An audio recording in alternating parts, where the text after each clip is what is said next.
Okay, good morning once again. I welcome you all to our regular lecture series on verbal ability and reading comprehension for MBA CET. Well, this is our second day, and today I'm going to start teaching you the actual syllabus. तो हमें जो syllabus दिया गया है उसमें एक चीज़ mention है verbal ability और रीडिंग कॉम्प्रहेंशन. अब थोड़ा सा हम अगर क्वेश्चन पेपर को एनालाइज करेंगे या इस पैटर्न में किस प्रकार से क्वेश्चन आते हैं, चाहे वो MBA CET की बात हो, सीमैट की बात हो या कैट एग्जाम्स की बात हो, तो हमें ये देखना पड़ेगा कि इसमें बेसिकली तीन इम्पॉर्टेंट जो एस्पेक्ट्स है वो हमें यहाँ पर समझना इम्पॉर्टेंट है. I mean there are three aspects upon which the question will be framed. जैसा मैंने आपको कल ही एक बात क्लियर किया था कि कुछ ऐसे सब्जेक्ट्स होते हैं वो बहुत स्टैटिक होते हैं. मतलब मान लो आप लोग और कोई कंपेरेटिव एग्जाम्स का प्रिपरेशन कर रहे हो, तो बहुत सारे स्टूडेंट ऐसे होते हैं जो MBA CET के साथ साथ अलग अलग एग्जाम्स भी देते हैं, because everybody wants to get an employment. तो वहाँ पे क्या होता है कि आप समझिए कि जो स्टेट गवर्नमेंट के द्वारा एग्जाम्स होते हैं उनका पैटर्न थोड़ा सा अलग होता है, और सेंट्रल गवर्नमेंट, मान लो रेलवे डिपार्टमेंट का एग्जाम्स है, स्टाफ सिलेक्शन कमीशन के डिपार्टमेंट का एग्जाम्स है, या और कोई अलग अलग डिपार्टमेंट आप ले लीजिए, तो इनमें जो पैटर्न होता है वो कॉमन होता है. मतलब जैसा आप डिफेंस से रिलेटेड जो एग्जाम्स है, NDA CDS CAPF है, उसके बाद में रेलवे डिपार्टमेंट का आप चाहे प्यून से लेके ग्रेड 1 ऑफिसर तक आप जाइए, स्टाफ सिलेक्शन कमीशन है, अलग अलग यूनिवर्सिटीज़ के एंट्रेंस एग्जाम्स होते हैं, या फिर आपका MBA वाला है, तो इसका जो पैटर्न होता है वो समवॉट हमें सिमिलर होता है सेंट्रल गवर्नमेंट में. तो हम इस सिलेबस में एग्जैक्टली हम क्या करने वाले हैं उसका एजेंडा मैं आपको बताऊंगा. जब हम MBA CET के सिलेबस की बात करेंगे, we will also shed a little light on certain other examinations as well, क्योंकि जो चीज़ आप यहाँ इस क्लास में पढ़ोगे that will absolutely help you to crack your MBA examination without a question. लेकिन इसके अलावा आप बाकी एग्जाम्स की जब तैयारी करोगे तो आपको अलग से क्लासेस करने की ज़रूरत नहीं रहेगी. वो कॉन्सेप्चुअल क्लैरिटी जो है आपको यहाँ देने की हम कोशिश पूरी तरह से पुरजोर करेंगे. अब देखिए, जब हम वर्बल एबिलिटी और रीडिंग कॉम्प्रहेंशन ये हमारे सिलेबस में मेंशन्ड है, लेकिन इसके अलावा अगर हम इसे सेग्रीगेट करेंगे, फर्दर इसका डिवाइडेशन करेंगे, तो हमें ध्यान में आएगा कि इसमें तीन इंपॉर्टेंट एस्पेक्ट होते हैं. सबसे पहले आपको समझना है ग्रामर को. दूसरा जो इसमें एस्पेक्ट आता है वो आता है रीडिंग कॉम्प्रहेंशन, जिसको हम RC भी कहते हैं. और तीसरा जो एस्पेक्ट होता है दोस्तों वो आता है वोकैब्युलरी का. It is vocabulary. जब आप सेंट्रल एग्जाम्स की बात करोगे तो वोकैबुलरी स्किल पे आपका एक फेयरली गुड कमांड होना बहुत इम्पॉर्टेंट है. अब बेसिकली अगर हम देखेंगे in the Longman dictionary of contemporary English और ऑक्सफोर्ड एडवांस लर्नर्स डिक्शनरी में almost there are 10,000 words. So it would be pretty impossible for me or for you to mug up all those words. अब इतने सारे शब्द कहाँ ध्यान रखेंगे ना हम रोबोट तो है नहीं रजनीकांत जैसा ऐसा पढ़ लिया डिक्शनरी. कितना अच्छा होता कि मेरे पास वो कला होती, तो मैं ऐसे बस किताबें पढ़ लेता और अभी तक मैं कैम्ब्रिज ऑक्सफोर्ड में एमिरेट्स प्रोफेसर मैं भी बन जाता है ना. एमिरेट्स प्रोफेसर मतलब ऐसा जिससे कभी रिटायरमेंट ही नहीं होता है. अगर वो मेमोरी होती कि बस एक बार ऐसे डिक्शनरी पढ़ लिया है, सब कुछ याद है, तो वो लोग मुझे ईमेल करते कि आ जाओ सर हमारे यहाँ पे पढ़ा दो. बट एब्सोल्युटली ये पॉसिबल भी है, तो उसके लिए एक अलग साधना है. तो हमें ध्यान रखना है कि वोकैबुलरी जो है ये बैकबोन है किसी भी लैंग्वेज का. I give you a very simple example. Suppose I would like to communicate or exchange a few words with anybody else in Bengali. Now, what will happen if I do not know the exact Bengali words? जैसा मुझे किसी को कहना है यहाँ पे आइए, अब जैसा मराठीमध्ये माहिती आहे, ओ दादा इकडे या ना म्हणू शकतो आपण. भाई साहब थोडा इधर आएंगे, हिंदीमध्ये आपल्याला माहिती आहे. इंग्लिशमध्ये brother will you come here, हे पण आपल्याला माहिती आहे. मग आता बेंगॉलीमध्ये नेमकं इकडे ये याला शब्द माहिती पाहिजे ना, की इकडेला कसं म्हणायचं, ये कसं म्हणायचं. मग तुम्ही जर समजा एखाद्याला म्हटलं ए यदिके येशू म्हणजे काय इकडे ये, तर तो लगेच तो व्यक्ती येईल. म्हणजे if I have to speak a language I should know the words. Without knowing the words, it is pretty impossible for one to communicate effectively in any language. चाहे लिखने की बात हो या बोलने की बात हो, तो वोकैबुलरी हमें बहुत इंपॉर्टेंट पार्ट जो है वो प्ले करता है। ठीक है, देखिए गाइस, थोड़ा सा ये वोकैबुलरी जो है इसमें अलग अलग टॉपिक्स है। पहला आपको समझना होता है सिनोनिम्स, कुछ इंपॉर्टेंट सिनोनिम्स आपको पता होने चाहिए। दूसरा आता है एंटोनिम्स, एंटोनिम्स। ठीक है, सिनोनिम्स के बाद क्या आता है, एंटोनिम्स आता है। उसके बाद तीसरा एस्पेक्ट यहाँ पे क्या आता है, वन वर्ड सब्स्टिट्यूशन। सुना होगा आपने इसके बारे में, वन वर्ड सब्स्टिट्यूशन। उसके बाद में क्या आता है, idioms and phrases, idioms and phrases आता है। ठीक है, उसके बाद में और कौन से इंपॉर्टेंट एस्पेक्ट यहाँ पे पूछे जाएंगे, बैठिए, आपको ले जाना है क्या वो, ठीक है, ईडियम्स एंड फ्रेजेस है। ठीक है, उसके बाद में और क्या इंपॉर्टेंट हमें पूछा जाता है वोकैबुलरी में, एक आता है फ्रेजल वर्ब्स, एक आता है फ्रेजल वर्ब्स। ठीक है, उसके बाद में क्या पूछा जाता है, उसके बाद में फ्रेजल वर्ब्स के बाद में क्या आता है, स्पेलिंग्स, इनकरेक्ट और करेक्ट स्पेलिंग्स।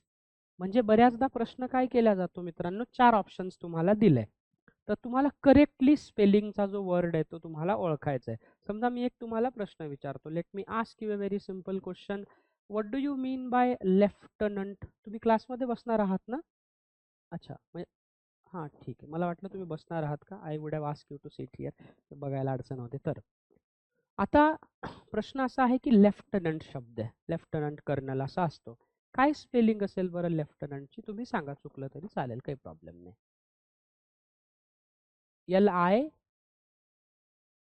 LINANT, थोडंसं मिस झालंय। ठीक आहे,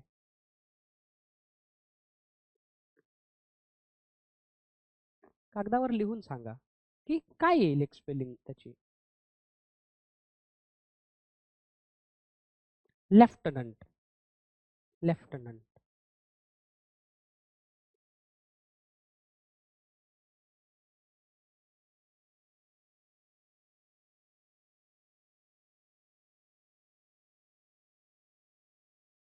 चेक नका करू, don't use mobile in the class, I am here. एवढं मोठं गूगल तुमच्याकडे समोर आहे ना, मोबाइल घरी वापरायचा आहे की नाही, जब मैं यहाँ पे हूँ तो चिंता करने की आपको जरूरत नहीं है। ठीक है, चलो बताओ, बघा, हां सांगा, बघा आता सिंपल सांगतो, नो प्रॉब्लेम ॲट ऑल। आता एक स्पेलिंग याची कशी येईल,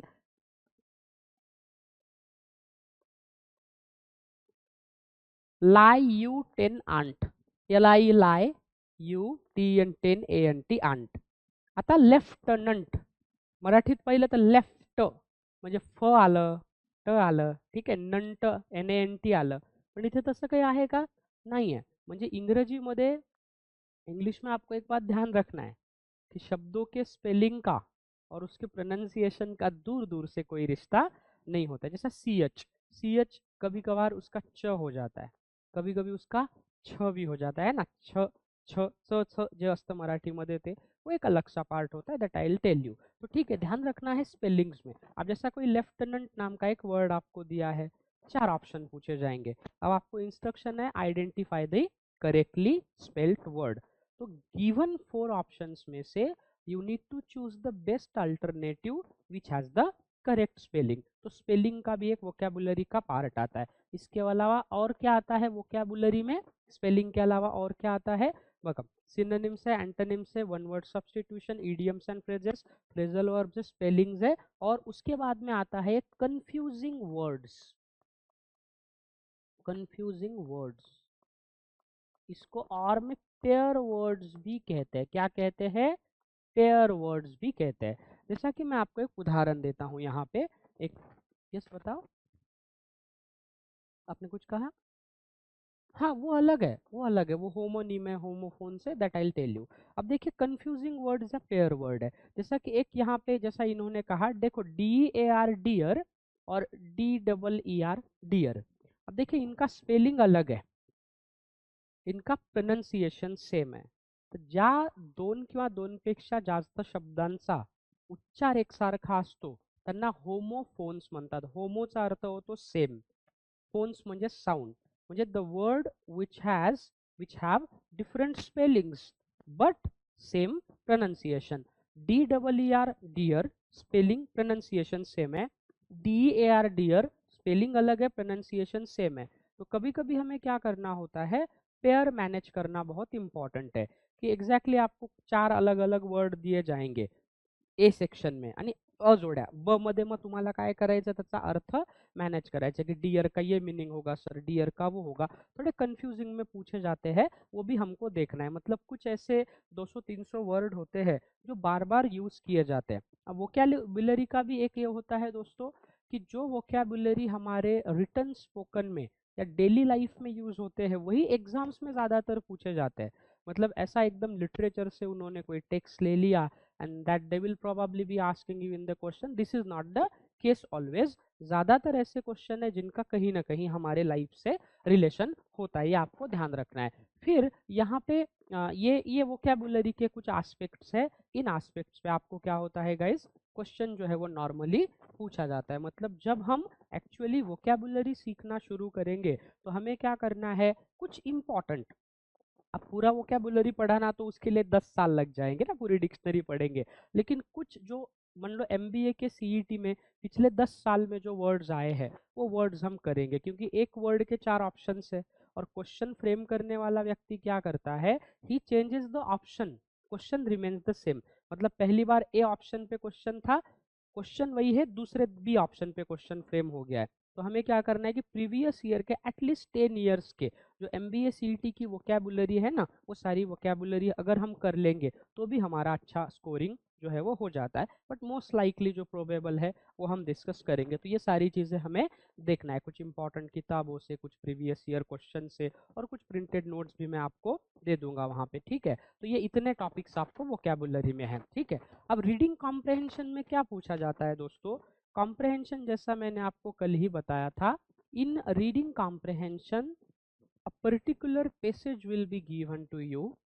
You are required to read the passage. Sometimes 5 or sometimes 10 questions will be asked in examinations. Now you must understand that the answer lies in the passage itself. You do not have to find it somewhere else apart from the passage. लेकिन वहाँ पे direct answer नहीं रहेगा.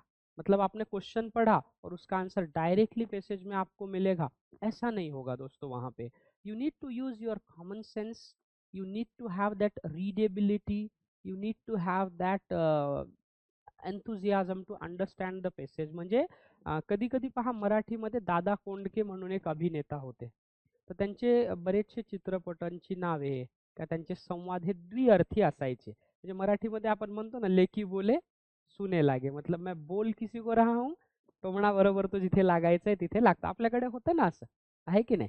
म्हणजे समजा एक मुलगा, त्याचं नवीन नवीन लग्न झालं, आता आई बाबा छोटंसं घर आहे, त्याला जाताना, कामावर जाताना बायकोला असं बाय येतो असं सांगायचं होतं त्याला. तर बायकोने अशी पाण्याची बाटली भरून समोर अशी ठेवलेली की डब्बा घेऊन तो जायचा आहे. तर तो आपल्या आईला असं म्हणतोय की अगं आई, माझा डब्बा आणि पाण्याची बाटली कुठे आहे.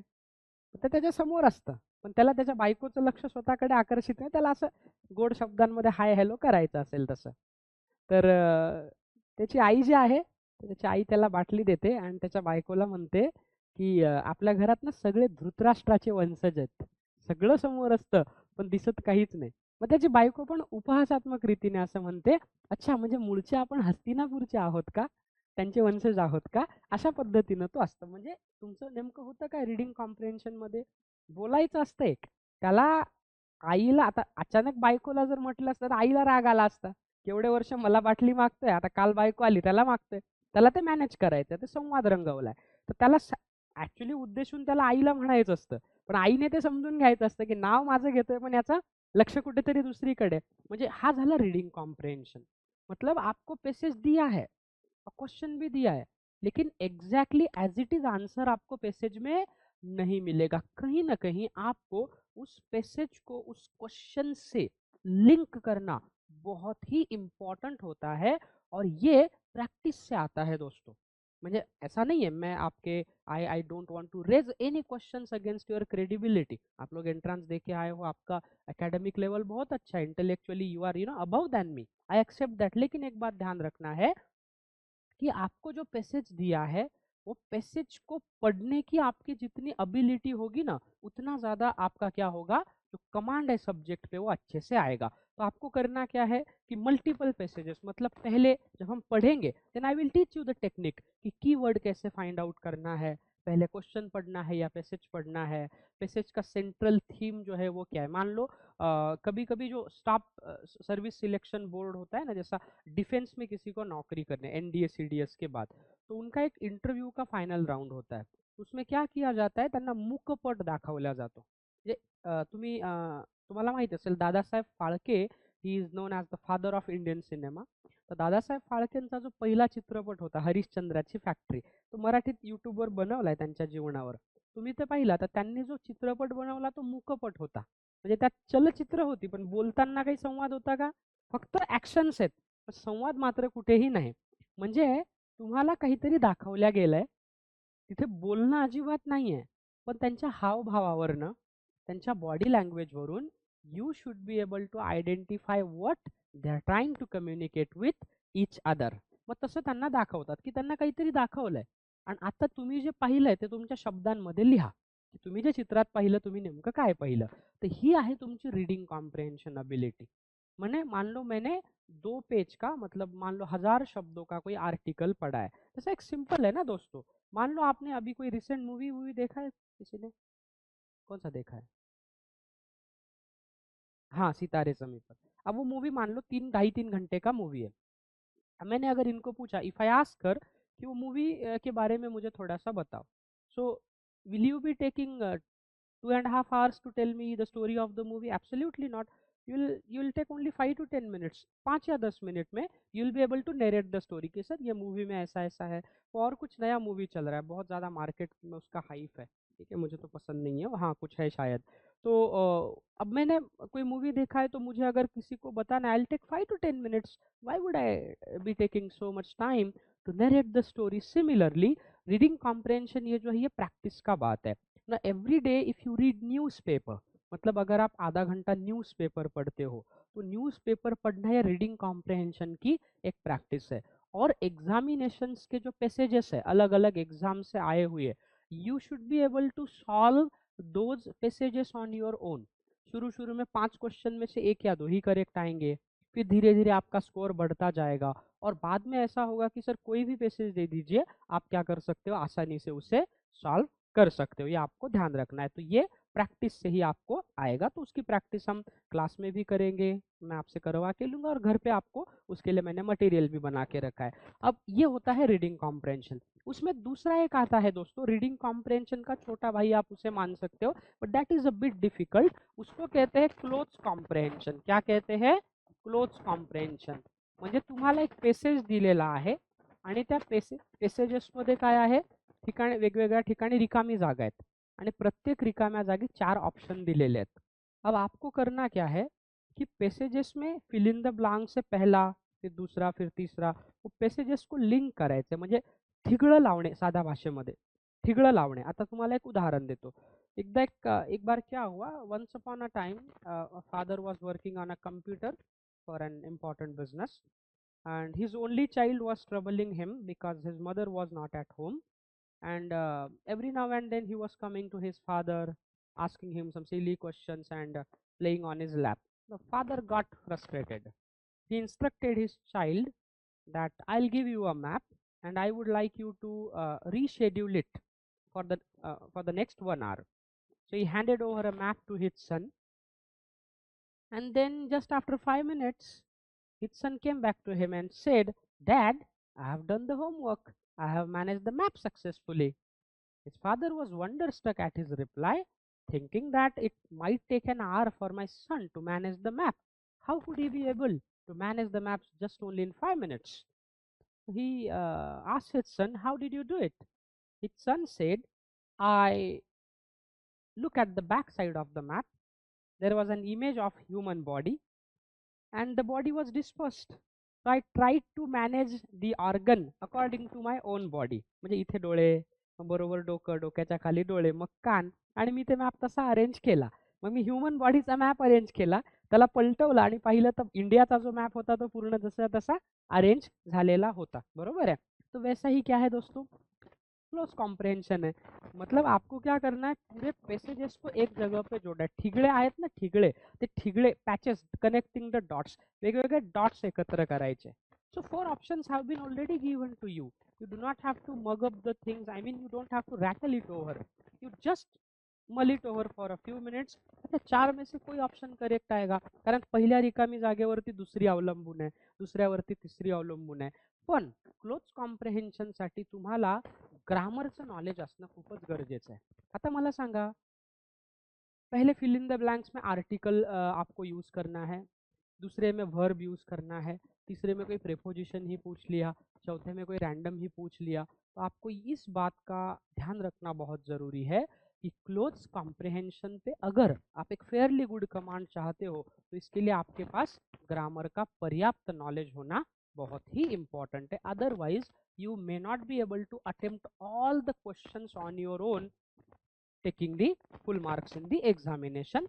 But once you know the grammatical concepts, I assure you, you'll be able to get maximum amount of marks. मतलब बाकी स्टूडेंट के कंपैरिजन में आपके मार्क्स ज़्यादा आएंगे given that you practice the passages. तो ये रीडिंग कॉम्प्रिहेंशन में ये दो चीज़ें जो है दोस्तों ये आपको पूछे जाती है. मतलब क्लोज कॉम्प्रिहेंशन होता है और दूसरा पैसेजेस है. आपको पैसेजेस दिए जाएंगे, उनका आंसर आपको बाद में लिखना होता है. Did you get my point?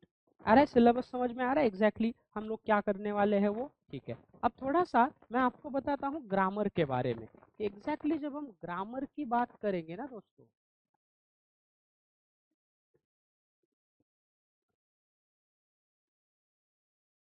तो ग्रामर की बात में आपको ध्यान रखना, बहुत से लोग इसके स्पेलिंग में ई लिख देते हैं आखिरी में, वो गलत है. हाँ, उसका ए ही चाहिए, नॉट ई. तो ध्यान रखना है दोस्तों. अभी हम ग्रामर की बात करेंगे. अब ये जो चीज़ है ये आपको बहुत ज़्यादा हेल्प करेगा लाइफ में. मतलब एक बार मैं आपको एक सिंपल सा उदाहरण बताता हूँ. जब मैं when I was in 5th standard, तो my father is very well educated person, तो उन्होंने अपना वो पेटी निकाला. उस समय दप्तर वप्तर असं काही असायचं नाही, पत्र्याची पेटी होती. फार जंगाटलेली. ती काढली ती पेटी, त्या पेटीला उघडलं, जैसा जैसा कि उसमें बहुत खजाना है बहुत सालों से छुपा के रखा था उसको. ती पेटी उघडली आणि त्यातनं एक मस्त अशी एक फाटकी तुटकी डायरी काढली 200 पानाची. तर जब वो स्कूल में थे तो उनके टीचर ने उनको ग्रामर पढ़ाया था. भालेराव नाम के उनके टीचर थे. तो उन्होंने 5वीं में बैठ के मुझे वो डायरी पढ़ा दी पूरी. नोटबुक में लिखना है, पढ़ाना है, और कुछ नहीं आया तो वहीं पे पीटना है. पहले के माँ बाप बहुत पीटते थे तो मैंने बहुत मार खाया है बचपन में. वो पढ़ाते थे मुझे, तो इसीलिए मुझे कभी किसी टीचर की ज़रूरत ही नहीं पड़ी. तो उन्होंने मुझे वो पढ़ाया. अब मुझे बताइए कि उस समय जो उन्होंने मुझे पढ़ाया, my father taught me that, क्या उसमें कोई बदलाव होगा? नहीं होगा. उसमें एडिशन होगा. मतलब आर्टिकल्स के रूल थे, प्रेपोजिशन था, उसमें अनलेस इफ था, उसमें चेंज द वॉइस था. कोई चेंज हुआ उसमें? बिल्कुल ही कोई चेंज नहीं हुआ. सिर्फ खाली क्या हुआ, एडिशन हुआ. मतलब ये जो बेसिक ग्रामर होता है दोस्तों, ये बहुत इंपॉर्टेंट होता है in order to crack any examination. क्योंकि टेंस के रूल, आर्टिकल्स के रूल ये चेंज नहीं होते. तो अब हम जो बेसिक ग्रामर क्लास में डील करने वाले हैं, उसमें क्या क्या हम डील करने वाले हैं थोड़ा सा मैं ये आपको बता देता हूँ. सबसे पहले तो हम पहला टॉपिक हम डिस्कस करेंगे बेसिक्स ऑफ इंग्लिश. मतलब आपको इंग्लिश लैंग्वेज जो है इसका बेसिक, सेंटेंस क्या है, सेंटेंस के पार्ट क्या है, सब्जेक्ट, ऑब्जेक्ट, वर्ब है, पार्ट ऑफ स्पीच क्या होते हैं, प्रेडिकेट क्या होता है. हाँ, उसके अलग अलग जो आस्पेक्ट आहे वो हम देखेंगे. म्हणजे साध्या भाषेमध्ये त्याला ॲनालिसिस करणे म्हणतो आपण. दिलेलं वाक्य आहे त्याचं तुकडे तुकडे करून समजून घ्यायचं आहे आपल्याला नेमकं काय. दूसरा टॉपिक जो है जो हम डिस्कस करेंगे वो है गाइज यहाँ पे टाइप्स ऑफ सेंटेंसेस.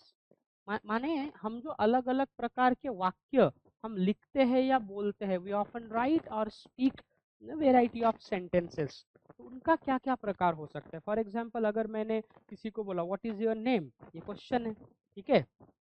एम आई अ फूल, क्या मैं मूर्ख हूँ, ये वर्बल क्वेश्चन है, ठीक है, ये क्वेश्चन आ गया. किसी को you are a very nice person, ये क्या है, स्टेटमेंट है.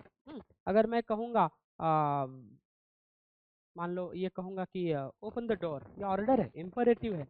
मैंने अगर ये कहा wow what a nice car it is, exclamatory है, मैं ये oh let me talk to her, मुझे उससे बात करने दो, लेट सेंटेंस है, sun rises in the east, universal truth sentence है, may God bless you keep working hard, optative sentence है।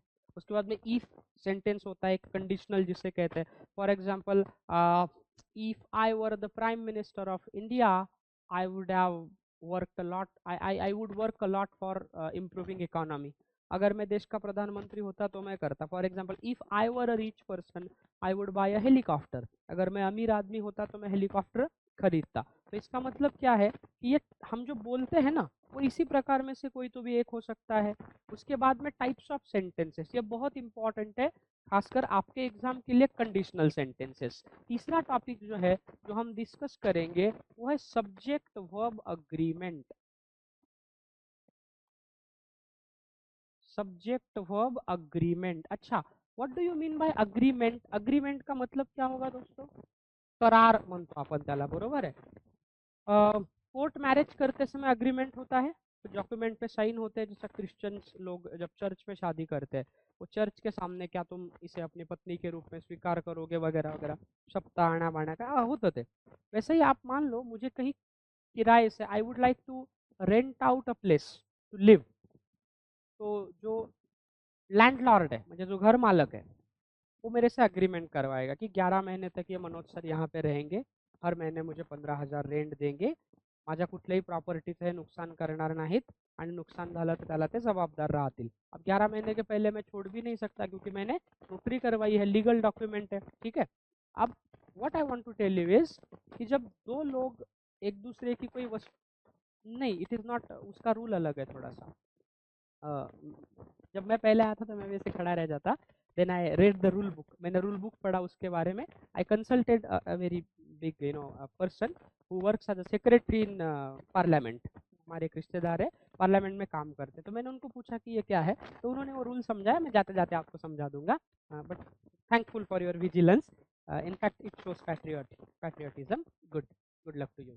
सो मैं आपको क्या बता रहा था, what I was telling you, आप लोग भी भूल गए। हाँ, एग्रीमेंट के बारे में। अब गाइस वाक्य में एक सब्जेक्ट है, वाक्य में ऑब्जेक्ट है, वाक्य में वर्ब है, लेकिन वाक्य का सब्जेक्ट और वाक्य का वर्ब इन दोनों में ना अग्रीमेंट होना चाहिए। मतलब वाक्य का सब्जेक्ट सिंगुलर है और वर्ब प्लूरल है, चलेगा नहीं चलेगा? जैसा कुस्ती खेलते हैं ना, कुस्ती खेळतात ऑलिम्पिक्स मध्ये, 50 किलो वजनी गट आहे, एकाचं वजन 90 किलो आणि एकाचं 50 किलो, कुस्ती खेळता येईल का? नहीं ना। दोनों का 50-50 होना चाहिए तब जाके वो खेलेंगे। एक टीम में 11 प्लेयर है, एक टीम में 7 प्लेयर है, क्या वो खेलेंगे? नहीं। अब जैसा मैं आपको एक सिंपल सा उदाहरण देता हूँ यहाँ पे, she and I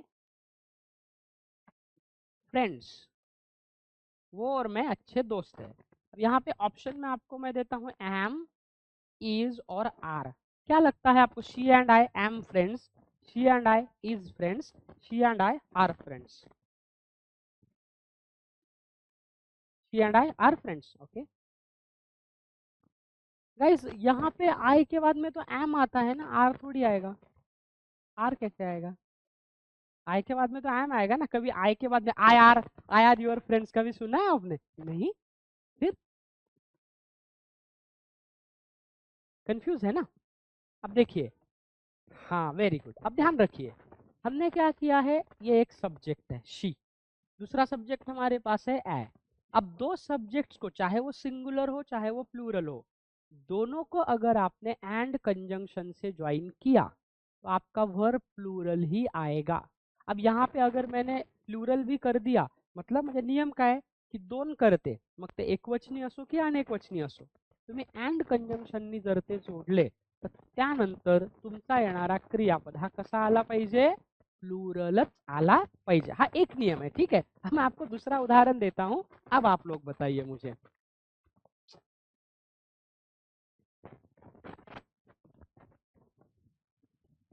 John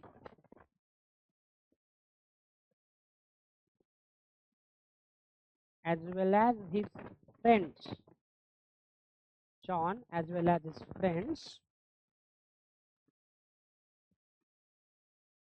working at the company, John as well as his friends are working at the company, is working at the company, am working at the company. अब बताओ, John as well as his friends are working at the company, is working at the company, am, are, is.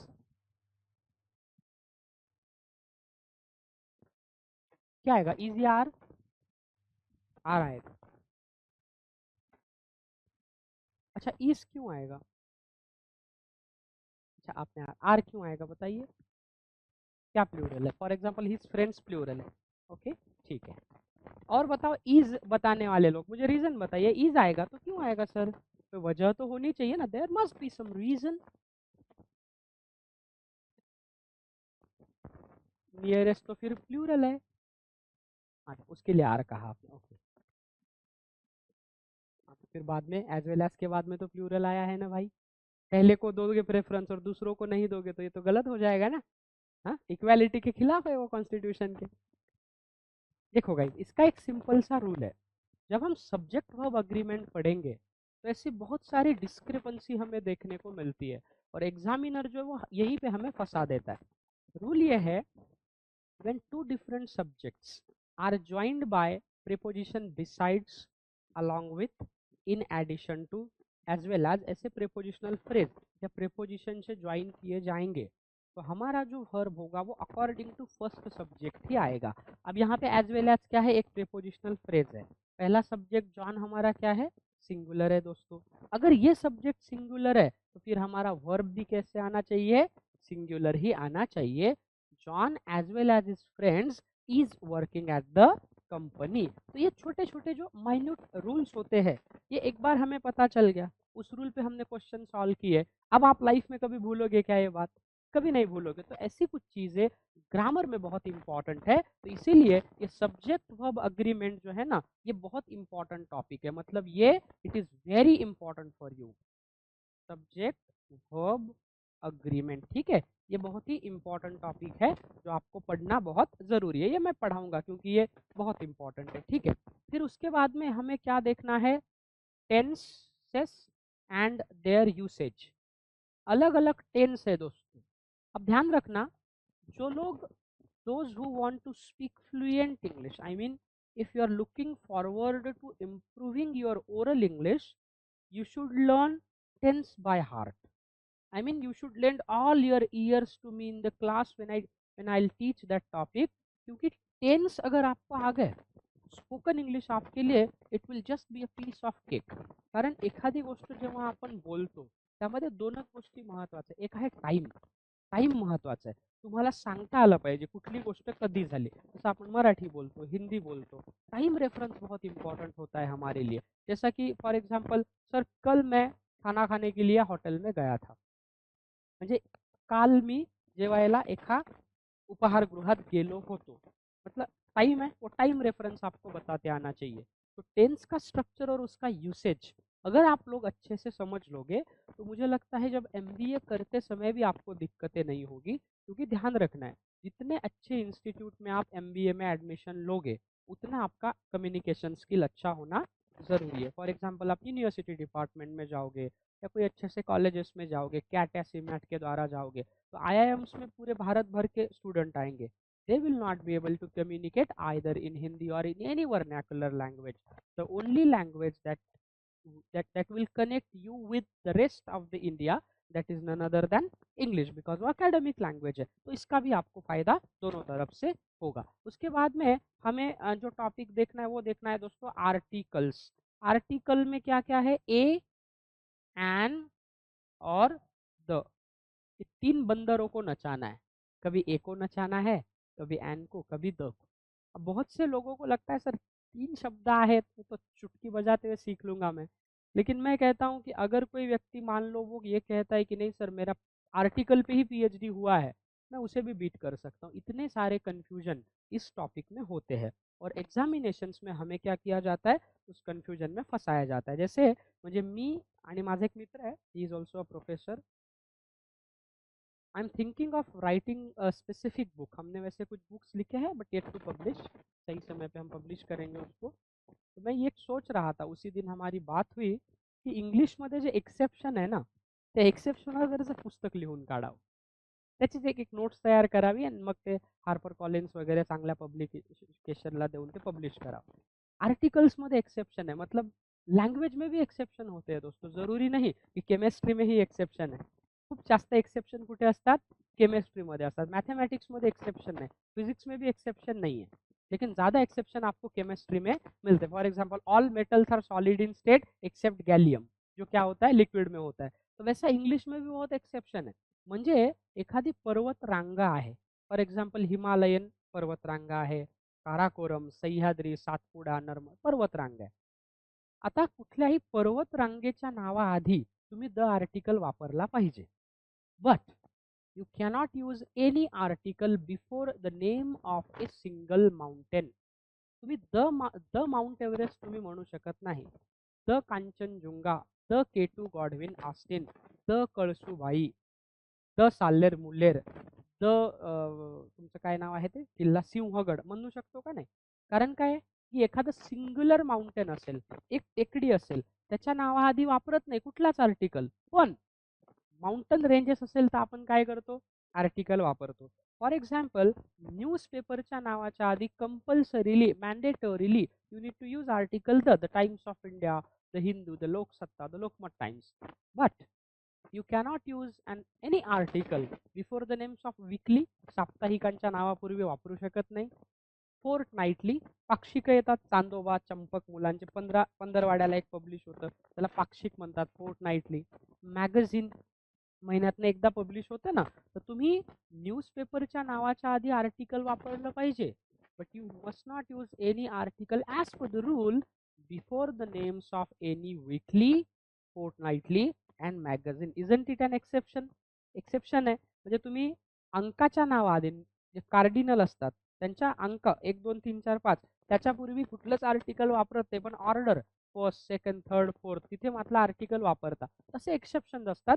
That we need to study in detail. हे झालं, हा महत्त्वाचा भाग आहे मित्रांनो. म्हणजे हे जे टॉपिक आहेत ना, हे 5 टॉपिक जे आहेत ते बॅकबोन आहेत इंग्लिशचे. तुमची 80% इंग्लिश जी आहे ती या टॉपिकवरती डिपेंड आहे मित्रांनो. नंतर आपल्याला पाहायचं आहे मॉडल्स अँड देअर युसेज.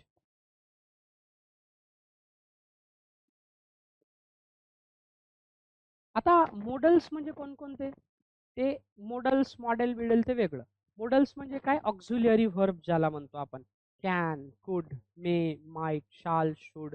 त्यांचा युसेज कसा करतात वेगवेगळ्या कॉन्टेक्स्टमध्ये, क्वेश्चन्स त्यावरती कसे येतात, हा टॉपिक आपल्याला पाहायचा आहे. And this will also help you to learn or to ameliorate your spoken English a lot. ठीक आहे. त्यानंतर 7वा जो टॉपिक आहे, हे झाल्यानंतर तो आपल्याला कुठला शिकायचा? हे झालं एकदम बेसिक, म्हणजे भाषा बिल्ड होतीये तुमची. आता इझिएस्ट टू हार्ड वेकडे आपण चाललोय. यानंतर आपल्याला जे पाहायचं आहे मित्रांनो, ते पाहायचं आहे फंक्शनल ग्रामर. काय पाहायचं आहे? Functional grammar. आता फंक्शनल ग्रामरमध्ये what are the topics that you need to study. आता याच्यामध्ये कुठले कुठले टॉपिक आहेत की जे तुम्हाला स्टडी करायचे आहेत? याच्यामध्ये आहे either or, and, neither, nor. नंतर कुठला आहे? Not only but also. ठीक है. उसके बाद में और क्या है बताइए? Hardly when, scarcely when.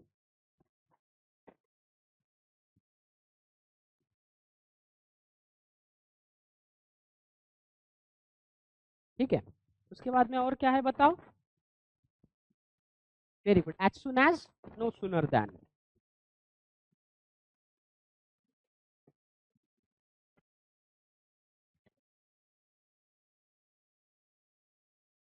ठीक है. उसके बाद में और क्या है? अनलेस, इफ, या इफ अनलेस. उसके बाद में remove to and use so that. या टॉपिक्स. ठीक है, फंक्शनल ग्रामर में. और इसके बाद में हमें क्या पूछा जाएगा? Frame A rhetorical question.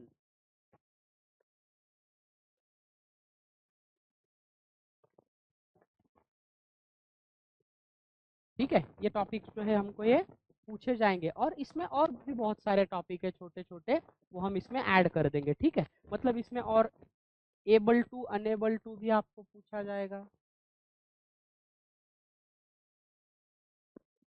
Able to unable to भी आ जाएगा। ठीक है, ऐसे बहुत सारे टॉपिक है जो हमको इसमें डिस्कस करना है फंक्शनल ग्रामर में।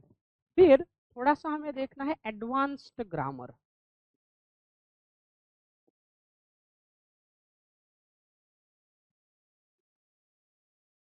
एडवांस्ड ग्रामर है। अब ये जो एडवांस्ड ग्रामर है, इस एडवांस्ड ग्रामर में क्या क्या देखना है? पहला देखना है हमको कन्वर्जन ऑफ सेंटेन्सेस, म्हणजे एखादं पॉझिटिव्हचं निगेटिव्ह करायचं आहे, निगेटिव्हचं पॉझिटिव्ह करायचं आहे, अफर्मेटिव्हचं एक्सक्लेमेटरी, एक्सक्लेमेटरीचं इंटरोगेटिव्ह, त्याला आपण म्हणतो ट्रान्सफॉर्मेशन ऑफ सेंटेन्सेस।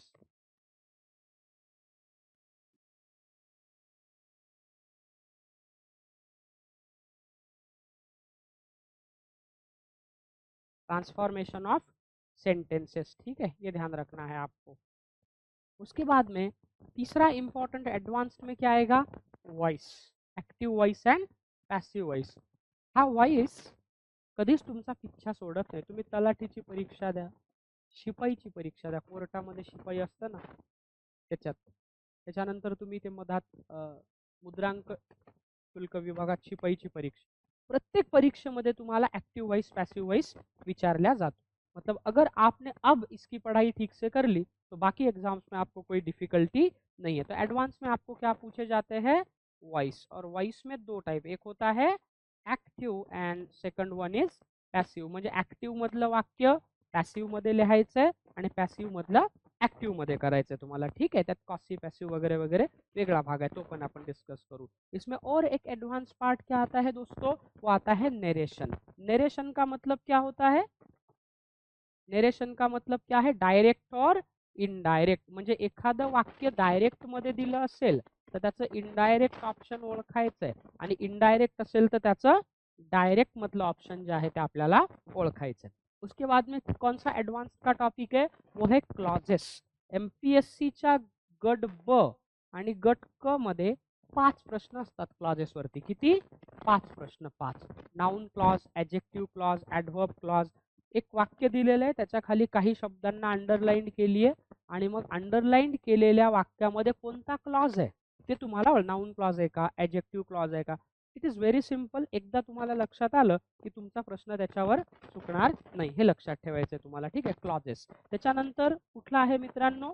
त्यानंतर आहे सिंपल, कंपाऊंड आणि कॉम्प्लेक्स। उसके बाद में है सिंपल,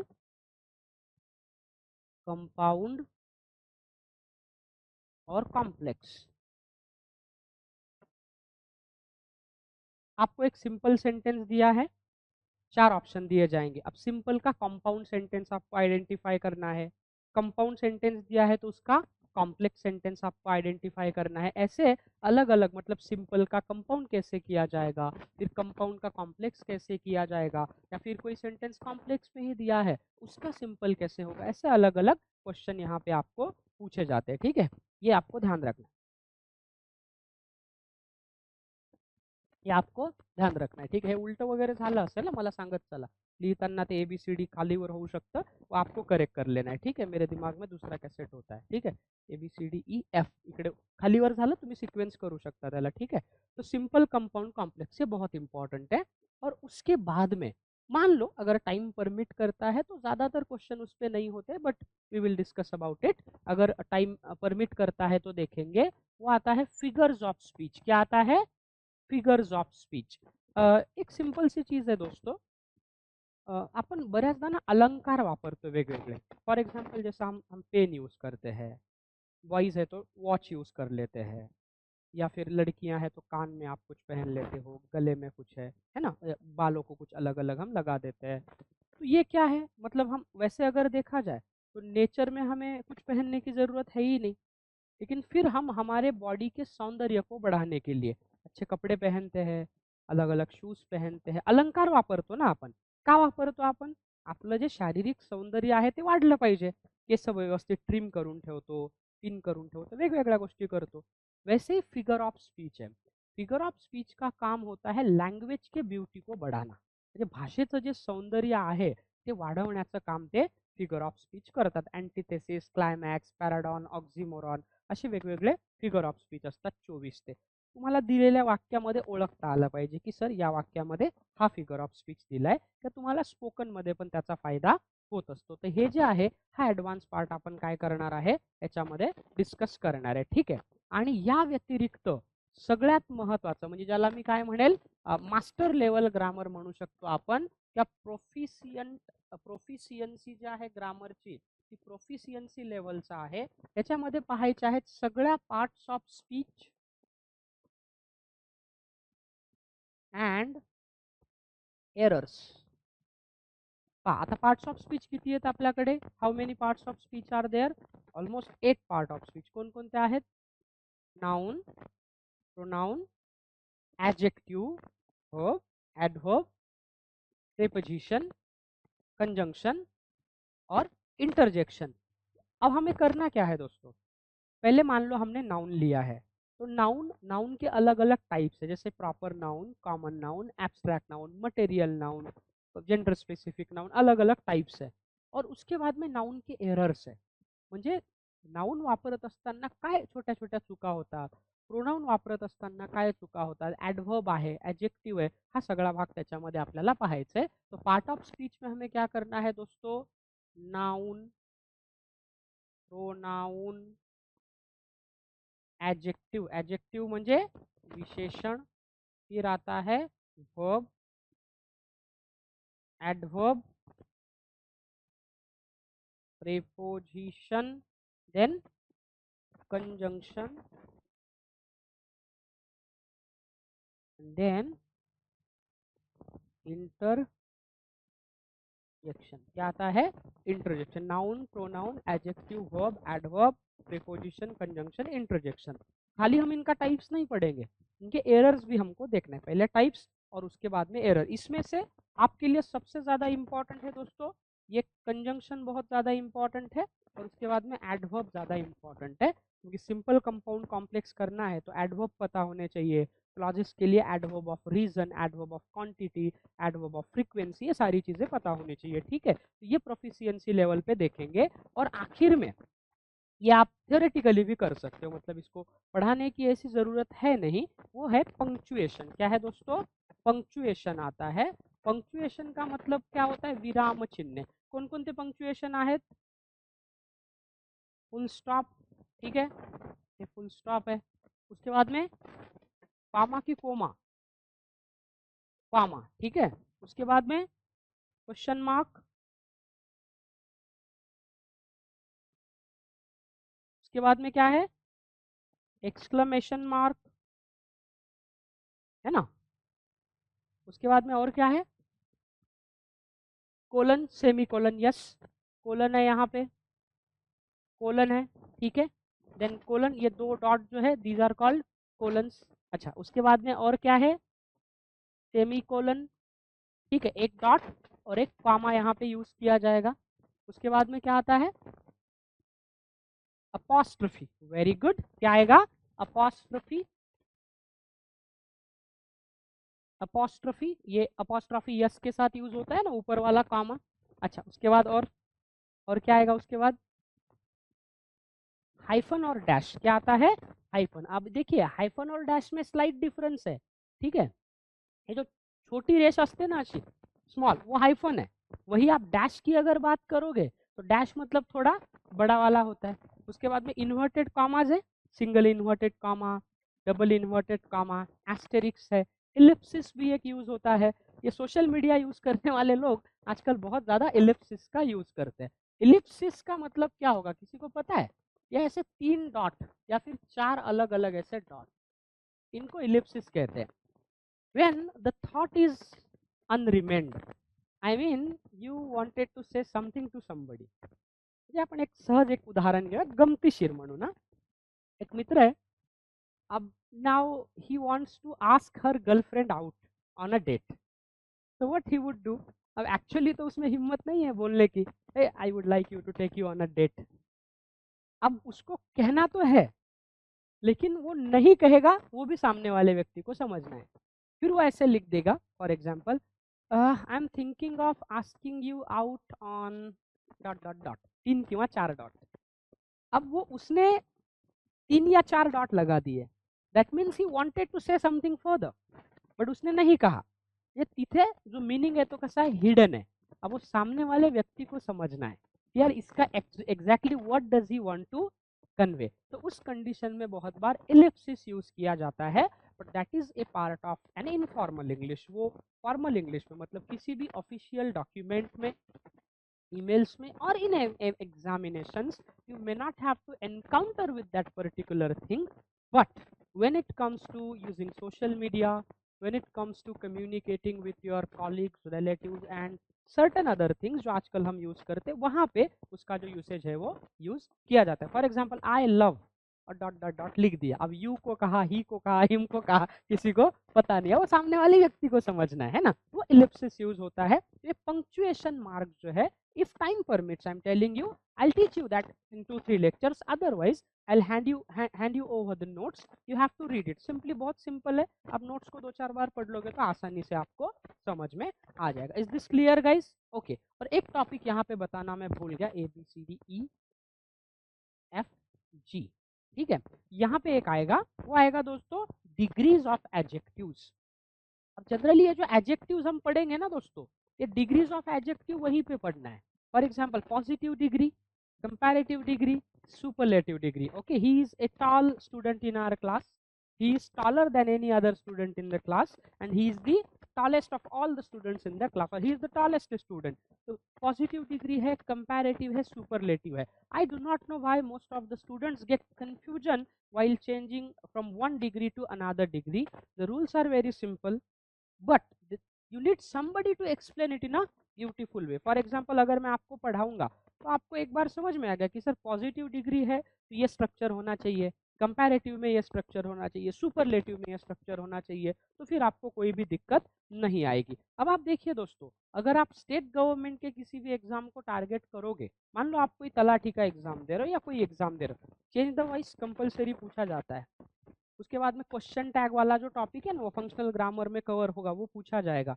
प्रीपोजिशन पे fill in the blank compulsory आते हैं. मतलब ये जो सिलेबस है guys, this is covering, this is going to cover the entire syllabus of English from basic to advance level including vocabulary. and I want you to learn this syllabus by heart, and if you could do so, you are definitely going to hit the nail on the head given any examinations at your disposal. Did you get my point? आया समझ में? तो ये basic syllabus है जो हम क्या करने वाले हैं, हमारे एग्जामिनेशन पॉइंट ऑफ व्यू के लिए टैकल करने वाले हैं. Now I want each one of you to open your notebook and jot down all this important points in 5 minutes. ठीक है, चलो नोट डाउन करो. आपने कर लिया? जैसा मैंने लिख के दिया है वहां लिखो. ये सीक्वेंस में मुझसे अगर गलत हुआ होगा तो आप लोग करेक्ट कर लीजिए.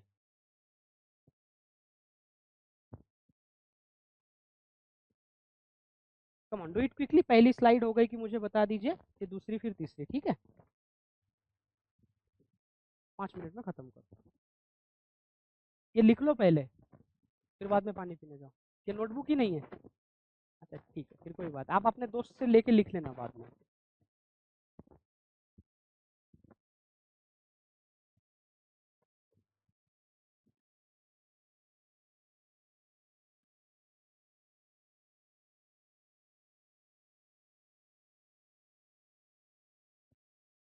ये मैंने आपको इसलिए बताया गाइस कि हम एग्जैक्टली क्या पढ़ने वाले हैं हमको पता होना चाहिए ना. नहीं तो आपको लगेगा सर आते हैं और कोई भी टॉपिक शुरू करके हमें पढ़ा देते हैं. तो exactly what we are going to learn. जैसा हम खाना खाने जाते हैं तो राइस प्लेट खाने से पहले हम मेन्यू चेक करते हैं ना, या कौन कौन सी सब्जी मिलेगी. मान लो हमें ऑप्शन है तो हम चूज करते नहीं, सर मुझे बैंगन नहीं, मुझे भरता चाहिए, मुझे वो ये चाहिए. वैसा आपके पास अगर सिलेबस है तो फिर आपको समझ में आएगा कि एग्जैक्टली हमें किस तरह से उन टॉपिक को प्रिपेयर करना इंपॉर्टेंट है.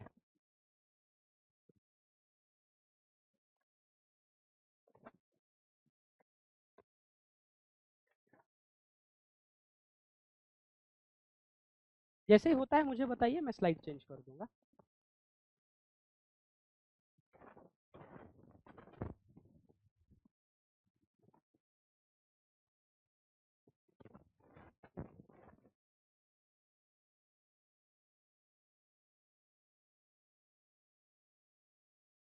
what day is tomorrow? Sunday. So tomorrow being a Sunday, you will have a holiday, but on Monday I am gonna start your syllabus. मैं आपको basics of English and then I'll start teaching you tenses. हम शुरू करने वाले वो topic.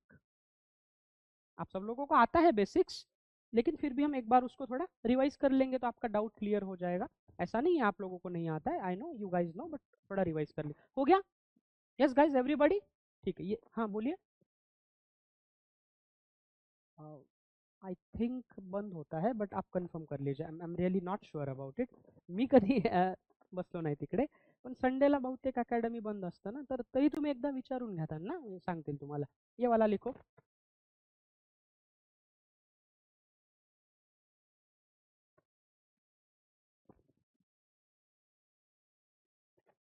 एक काम करो, फ़ोन है सब लोगों के पास, फ़ोटो ले लो क्योंकि टाइम भी हो रहा है और आपके रीजनिंग के सर भी आ चुके हैं, तो वो भी आपका लेक्चर शुरू होगा.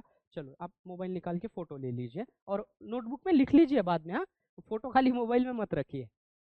फोटो घेऊन घ्या आणि मग तुम्ही नंतर ते नोटबुकमध्ये लिहून घ्या.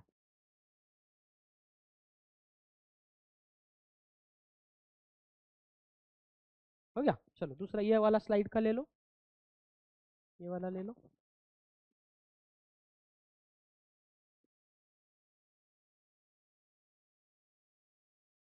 आलं लक्षात? एवढा सिलेबस जर तुम्ही वाचला तर गावाकडे जाऊन तुम्ही इंग्रजी व्याकरणाचा क्लास पण चालू करू शकता लहान मुलांसाठी 5वी ते 10वी, कारण याच्या पलीकडे काही वेगळं नसतं. आलं का लक्षामध्ये? समझ में आया? ठीक है. एक चीज सिर्फ मैं आपको अगेन बताऊंगा guys, regularity is the key to success.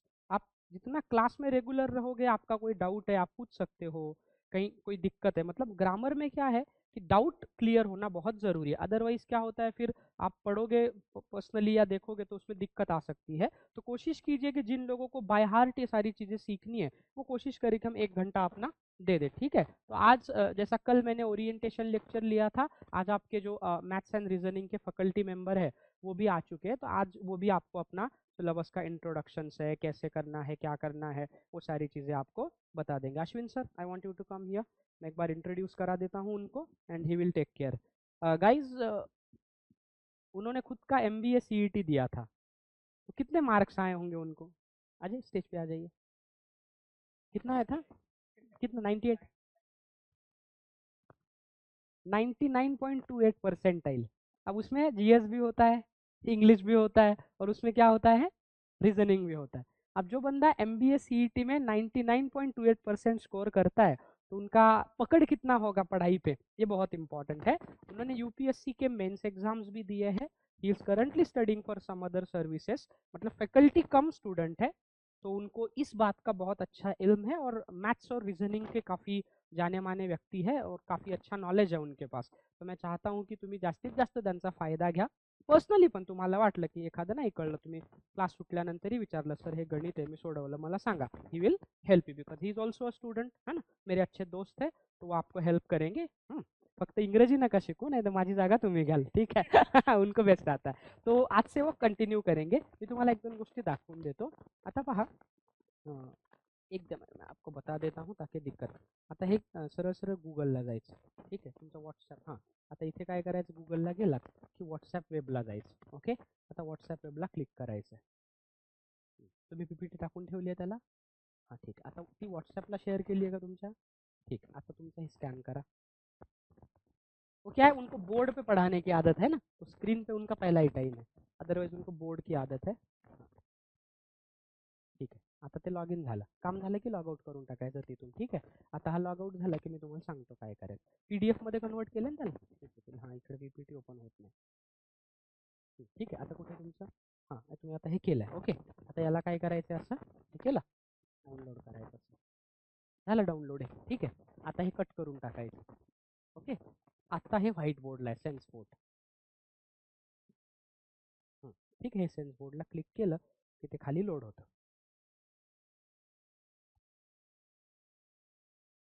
आता काय करायचंय, हे मेनू आहे की नाही, हे बघा, हा इथे वेगवेगळं मेनू, हा इथे वेगवेगळं ऑप्शन आहे, पेनचा पण आहे.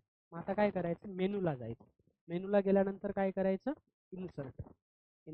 इन्सर्टमध्ये PDF आहे, PDF वर क्लिक केलं तर तुमचं आलं. ठीक आहे? हे क्लिक केलं, मग इथे ओपन घेतलं, select size of image, full screen करायचं. याला असं केलं की ओके करायचं. आता तुमचं ते येईल परत सगळं तुम्ही जे केलं. ओके, आलं लक्षामध्ये? ठीक. आता तुम्हाला पेन पण वापरायचं आहे ना, इथे पेन पण वापरायचं. मग काय करायचं, इथे तुम्ही गेलात या मेनूला असं क्लिक करायचं. इथे आला पेनचा ऑप्शन, बरोबर आहे. पेनमध्ये हाच ठेवायचा, हे बाकी ऑप्शन नको. हा पहिला लिहिताना. आणि ह्याची साईज आहे पेनची, लहान मोठी काय आहे ना, ते टिप जे आहे ते, ठीक आहे. ते टिप ठेवायचं, मग टिप याचं कमीच ठेवायचं, ठीक आहे. इथे वेगवेगळे कलर्स आहेत, जे कलर्स तुम्हाला हवेत, ठीक आहे. आलं लक्षामध्ये? आणि बाकी तुम्ही हे असं कट केलं की शिकवणं सुरू. Got it? अंडरस्टूड? ठीक. आप लोग जा रहे हो? ठीक, नो प्रॉब्लम.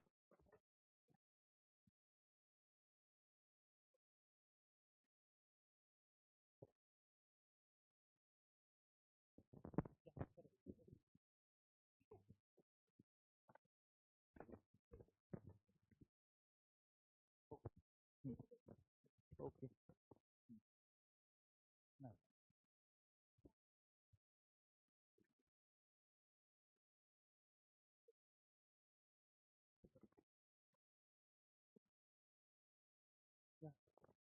ठीक है, ठीक है, कुछ और ये पेन की जरूरत नहीं है।